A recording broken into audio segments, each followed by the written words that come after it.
You're back!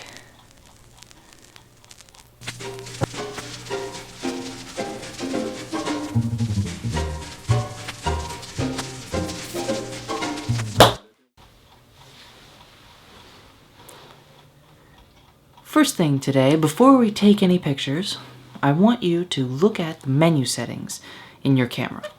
These will be accessed by pressing the menu button anywhere. I want you to just look through them, and I know there's a lot, but you know, it's important to familiarize yourself with your camera so that you don't become, for example, frightened of the settings in your camera and never change them. There's nothing in there really that'll like cause your camera to explode or something except reformat.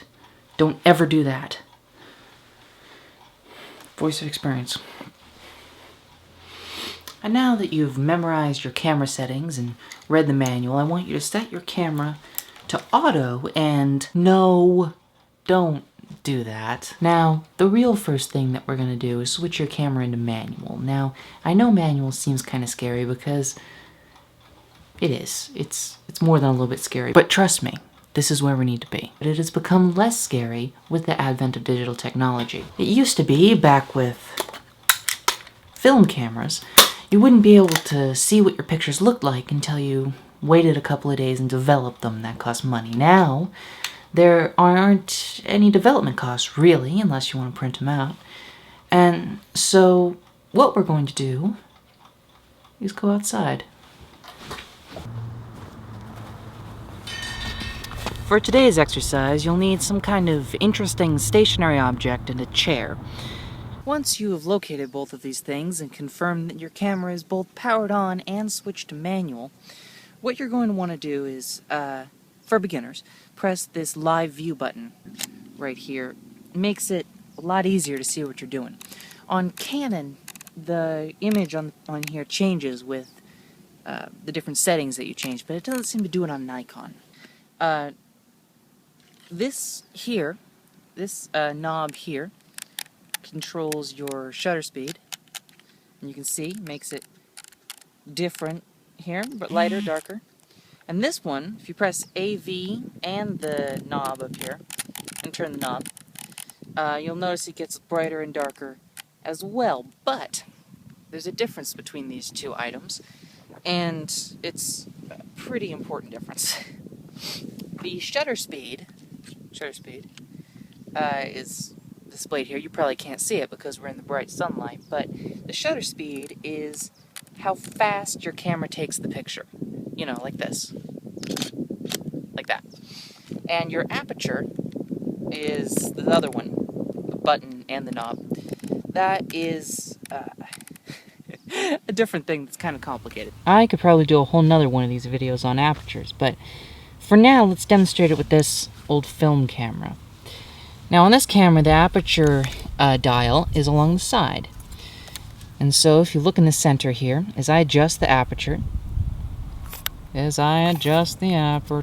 come on, buddy. Oh, there we are.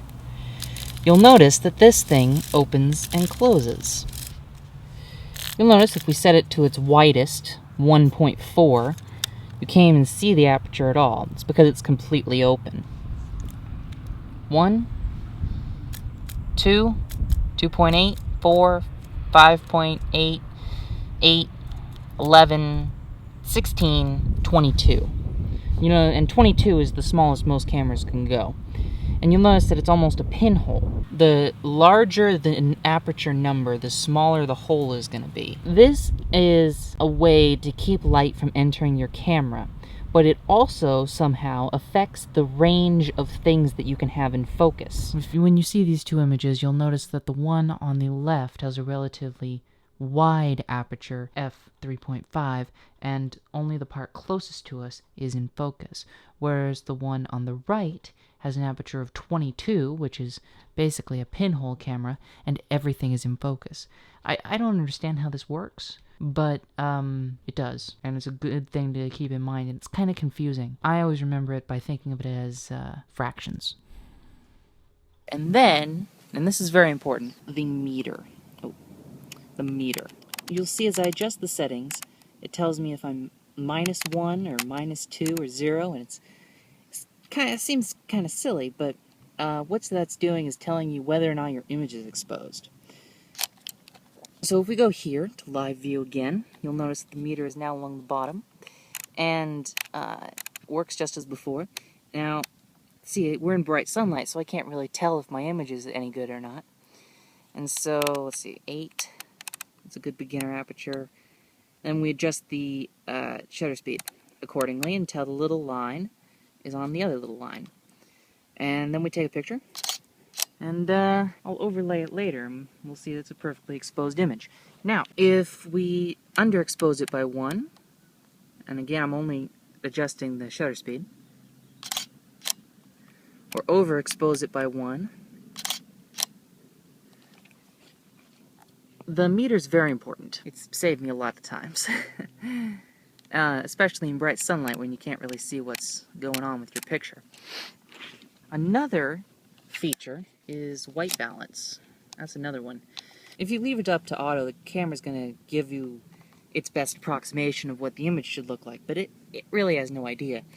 Which is why you have different modes here, like custom, or flash, or white fluorescent, or tungsten, or cloudy. I'm going to go with daylight, because that's actually what it looks like here. Do daylight, and then I'll show you the difference between daylight and, say, let's say shade.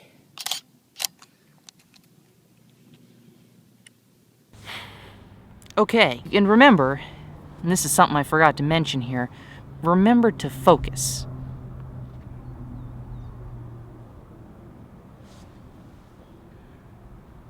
What was I saying? Focus, yes. And I don't mean just like yourself, I mean focus your camera. You can do this by half pressing the shutter button. Here. Oh, yeah, this is camera 2, my phone. Half pressing the shutter button right here. It's on the front of your camera.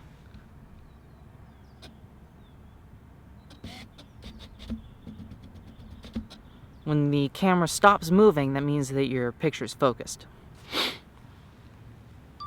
Now that I've given you sort of a quick overview of the basics, your homework for next week: find a stationary object, preferably across from a chair, preferably interesting, like this tree behind me, and take 1,000 pictures of it. Change the white balance, change the shutter speed, the aperture. See what changes. This is a very good way to familiarize yourself with the basic settings of your camera.